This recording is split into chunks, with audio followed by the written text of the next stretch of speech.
Hello YouTube, it's Jack here from JDRC Network, and today I'm going to be bringing you guys a quick overview of my Losi 10 scte here. So I'm going to go from front to back, just showing off what it has. In the front here, it has an RPM bumper, and the original bumper had a cross piece that went here, and that meant that the bumper was very rigid. It didn't absorb impacts, it just kind of transferred it to the chassis and the shock tower. And the brace here that was on the original one, but I'll get to this later. It has some STRC shock bodies with MIP springs, Losi S10 scte 2.0 titanium nitride pistons. It has the MIP bypass kit inside. There's the MIP springs and hot racing caps and shock preloads and shock retainers at the bottom. Next, I have a Solar D771 servo.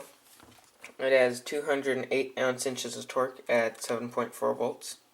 Its speed is 0.08 seconds, so it's relatively fast. That's it for the servo. I have a Spectrum SR300 sport receiver in there. I have a Castle Mamba Max Pro ESC. If I said ESC on that, I apologize. That's a receiver. This is the ESC. It's rated at 80 amps and it has a 1.5 amp internal BEC, so that's why I bought the 10 amp external BEC from Castle.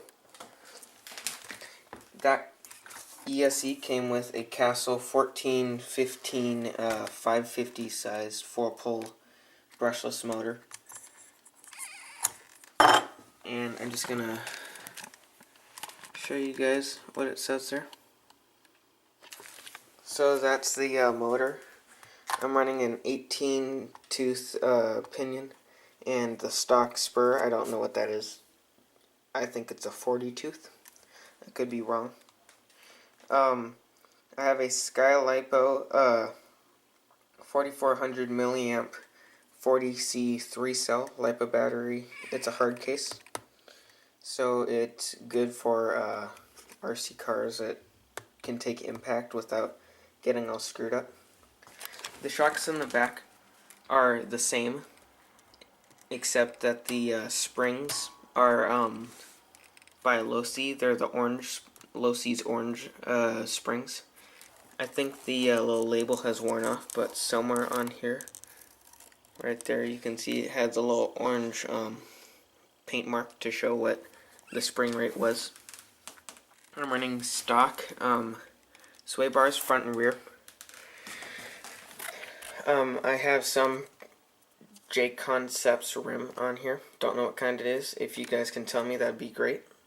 You don't need to though. I'm running J Concepts barcodes. I have a brand new set in my box, but these ones are pretty worn down because I used them quite a bit. I have some either Proline or J Concepts aluminum toothed wheel nuts.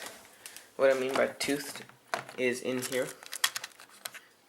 It has these little teeth on it, like that, to help grab into the wheel so they don't unthread themselves.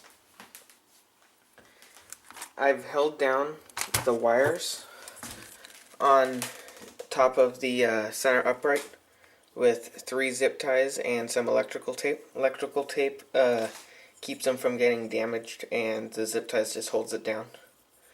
I'm running a I forgot what this was. Oh yeah, it's an Exceed RC heatsink for my motor. It doesn't need it because my motor only gets up to 104 degrees with it, and maybe I think it's like 108 degrees without. So I don't need that, but I run it anyways, just in case. I'm running the Losi HD, which stands for heavy duty, diff cases in front, rear, middle. I did that because the original ones that come on the Losi 10 scte first version, those have had a very bad tendency to leak. My shock oils are 5,000, 5,000, and 3,000. front, middle, center. Front, center, or rear. My shock oils are 50 weight and 50 weight. And the ride height, I don't know what that is exactly, but it's pretty good. It's not too much, it's not too little. I think this just fits underneath. Like that. So the ride height is decent for this. There's no real issues with that. I'm running Losi aluminum rear hub carriers because the stock ones on mine broke. That's the only piece I've ever broken on this car. And that's going off of 20-foot jumps, landing on the front and having the chassis slap down like that. I'm running, as I've shown you guys before, the MIP chassis here, which comes with the little servo mounts, the front brace, the rear brace, some of the things inside the shocks. I don't know exactly what else it comes with because I kind of forgot. What else? Oh yeah, I also have the RPM rear skid plate because I've heard that when you run this chassis without the front or the rear skid plate, it seems to want to wear down on the aluminum real fast. And with it rubbing on the aluminum in the rear, it would wear down the chassis even faster than normal, so you'd have to replace it sooner. That's why I also got the front one here.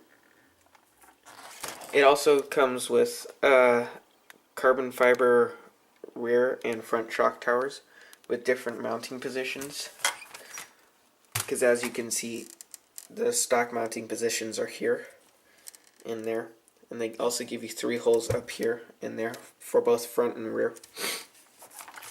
I cut off the mud flaps because they just got in the way and they destroyed some of the bodies that I had for my truck here. And that's pretty much it.